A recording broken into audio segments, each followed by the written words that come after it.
Guarantee ಗೃಹಲಕ್ಷ್ಮಿಯರಿಗೆ ಅತಿ ದೊಡ್ಡ shock ಎದುರಾಗಿದೆ. ಏನಪ್ಪಾ ಅಂತ ಶಾಕ್ ಅಂದ್ರೆ ನಾವು ಬದುಕಿದ್ದೀವಿ ಎಂಬುದನ್ನ ತೋರಿಸಿಕೊಳ್ಳುವ ಅನಿವಾರ್ಯತೆ ಈಗ ಬಂದಿದೆ. ಗ್ಯಾರಂಟಿ ಗೃಹಲಕ್ಷ್ಮಿಯರಿಗೆ ಅತಿ ದೊಡ್ಡ ಶಾಕ್. ನಾವು ಬದುಕಿದ್ದೀವಿ ಅಂತ ಈಗ ತೋರಿಸ್ಕೊಳ್ಳಬೇಕು ಅಂತ ಅನಿವಾರ್ಯತೆ ಬಂದಿದೆ.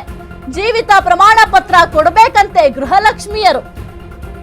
ಇದೆಂತ ಕರ್ಮಾರಿ ಅಂತಿದ್ದಾರೆ ಗೃಹಲಕ್ಷ್ಮಿಯರು.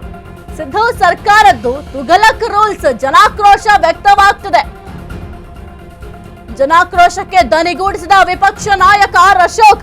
ಪ್ರತಿ ಅಸೆಂಬ್ಲಿ ಕ್ಷೇತ್ರದಲ್ಲಿ 2 ರಿಂದ 3 ಸಾವಿರ ration card cut. Ration card cut ಆದ್ರೆ ಇಡೀ ಸ್ಕೀಮ್ ಕಟ್ ಆದಂತೆ. ಹಿಂಗೆ ಮಾಡಿ ಬರೀ ಗೃಹಲಕ್ಷ್ಮಿ ಅಲ್ಲ, ಇಡೀ ಗ್ಯಾರಂಟಿಗಳನ್ನ ನಿಲ್ಲಿಸ್ತಾರೆ.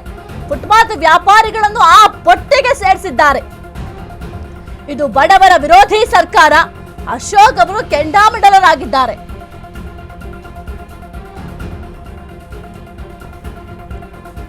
ಗ್ಯಾರಂಟಿ ಗೃಹಲಕ್ಷ್ಮಿಯರಿಗೀಗ ನಾವು ಬದುಕಿದ್ದೀವಿ ಅಂತ ತೋರಿಸ್ಕೊಳ್ಬೇಕು ಅಂತ ಅನಿವಾರ್ಯತೆ ಬಂದಿದೆ.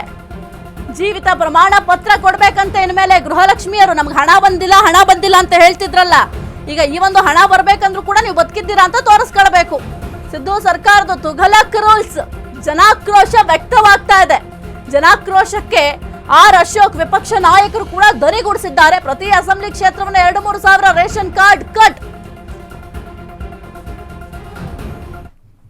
ರೇಷನ್ ಕಾರ್ಡ್ 2 ಲಕ್ಷ ಕೋಟಿಗೂ ಹೆಚ್ಚು ಸಾಲ ಆಗಿದೆ. ಈಗ ಮತ್ತೆ ಬಡ್ಜೆಟ್ ಮಾಡುವಾಗ ಅದೊಂದು 3 ಲಕ್ಷ ದಾಟ್ತೈತೆ. ಅವ್ರ ಹತ್ರ ಹಣ ಇಲ್ಲ. ಇನ್ನೇನಿದ್ರು 5 ಗ್ಯಾರಂಟಿಗಳಲ್ಲಿದೆ. ಈಗಾಗಲೇ ಎಲ್ಲ ಕಡೆ ರೇಷನ್ ಕಾರ್ಡ್ ಪ್ರತಿ ವಿಧಾನಸಭಾ ಕ್ಷೇತ್ರದಲ್ಲೂ 2,000-3,000 ರೇಷನ್ ಕಾರ್ಡನ್ನು ಕಟ್ ಮಾಡಿಬಿಟ್ಟಿದ್ದಾರೆ. ಈಗಾಗಲೇ ಬೆಂಗಳೂರಲ್ಲೇ ಕಟ್ ಮಾಡಿದ್ದಾರೆ. ಇಡೀ ರಾಜ್ಯದಲ್ಲಿ ಎಲ್ಲ ರೇಷನ್ ಕಾರ್ಡ್ ಕಟ್ಟಾದರೆ ಈ ಎಲ್ಲ ಸ್ಕೀಮ್ಗಳು ಕಟ್ಟೆ. 5 ಗ್ಯಾರಂಟಿನೂ ಕಟ್ಟು. ಯಾರೋ ಕೆಲವ್ರನ್ನ ಏನು ಮಾಡಿದ್ದಾರೆ, ಫುಟ್ಪಾತ್ ವ್ಯಾಪಾರಿಗಳು ಆ GST ನಾರ್ಮಲಿ ಬಂದೇ ಬರ್ತದೆ. GST ಅವ್ರನ್ನೆಲ್ಲ ಆ ಕ್ಯಾಟಗರಿ ಸೇರಿಬಿಟ್ಟಿದ್ದಾರೆ. GST ಕಟ್ಟಿದ್ದೀರಾ, ನಿಮಗೆ ಬೆನಿಫಿಟ್ ಇಲ್ಲ ಅಂತ.